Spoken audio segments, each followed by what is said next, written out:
Жусан гуманитарлық операциясы аясында Сириядан барлығы 607 жерлесіміз елге оралды.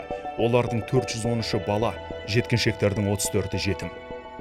Палаткада тұрдық. Сосын бір күні палаткада жатырсам, даң үйдің қасына француздарға тиді. Бәрі аяқ қолсыз қалды. Мама обещала, осыдан кейін в раю будем, а в раю мен сенің мәңгі боламын деп. Геномдық экспертизалар жасадық. Олардың бұрынғы жоғалған құжаттарын тауып, бәрін жөнге келтірдік. Айланы Сирияға 2014 жылдары ата-анасы алып кетіпті. Әкесі де, анасы да қан сасыған далада мерт болды. Ал босқындар лагерінде тентіреп қалған жетімді Қазақстан билігі елге жеткізді. Қазір ол 6-шы сыныпта аяқтап жатыр. Би үйірмесіне қатысады. Ол жақта медресеге бардым. Ақида қайрет. Анда математика ештеңе жетпейді, а мында математика все есть, для жизни все. Өмірің қай жағына қарай өзгерді? Жақсы жаққа. Ол балалар ешқашан соғыстан басқа ештеңе көрмеген. Алдыңғы жыл келген балаларды көрсеңіз, төсектің астында ұйықтайды, қорқып. Халықаралық тәжірибені зерделеп барып, іс-қимыл жасайтындай, мысалға ондай халықаралық тәжірибе болған жоқ. Біз керісінше бұл жерде дүниежүзілік халықаралық аренада біз өзіміздің тәжірибемізді елге көрсеттік. Бірінші кезекте балалардың құқығын қорғадық. Алғашында балаларды қоғамға бейімдеудің арнайы бір әдістемесі болмады. Тіл табысуда қиынға соқты. Сондықтан мамандар жұмысты бала бойындағы күйзеліс пен агрессивті қарым-қатынастың диагнозынан бастады. Кейін психологиялық жарақат демдеді. Жеткіншектердің көбі ана тілін білмей келді. Баланы қай ортаға алып барсаңыз, қай ортада өсесіз, ол солай өседі, ол дән сияқты ғой. Егер де сіз оны сусыз ортаға алып барсаңыз, ол қурап қалады. Егер де құнарлы жерге ексеңіз, ол жайнап гүл болып шығады. Болашаққа бір жарқын қадам басамыз десек, қазақ айтқанда бесігіңді түзе дейді ғой. Сол бесіктен бастау керек.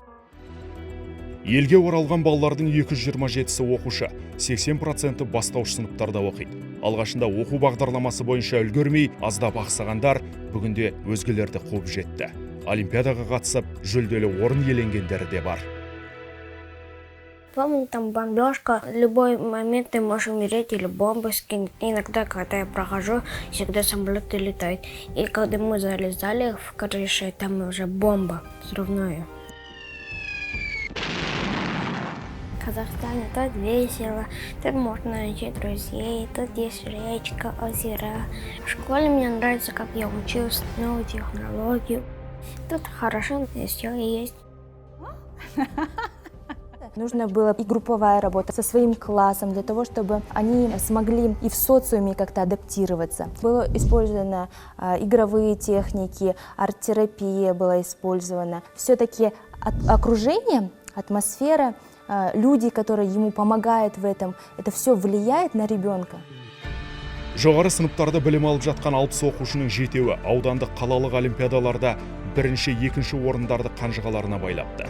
Дені математика пәнінен алғыр. Білім және ғылым министрлігіне аймақтардан келген балаларды әлеуметтік оңтайландыру ережесін бекіту жөнінде құзырет берді. Яғни бұл нормативті құқықтық акт. Параллель түрде бәрі қатар жүріп отырды. Яғни әкеп жаттық, ол жаңағы балаларға жергілікті атқарушы органдармен жағдай жасап жаттық. Санаулы мемлекеттер ғана өзінің балаларын сыртқы елден өз еліне қорықпай алып келген. Ерлікке пара-пар қадам жасалды. Соғыс көрген балалармен жұмыс тоқтамайды, жалғаса бермек. Биыл мамандар тобы арнайы әдістеме жазып, құжат сараптамаға тапсырылды. Үкімет бекітсе, ел аумағында бірыңғай қолданысқа енгізілмек.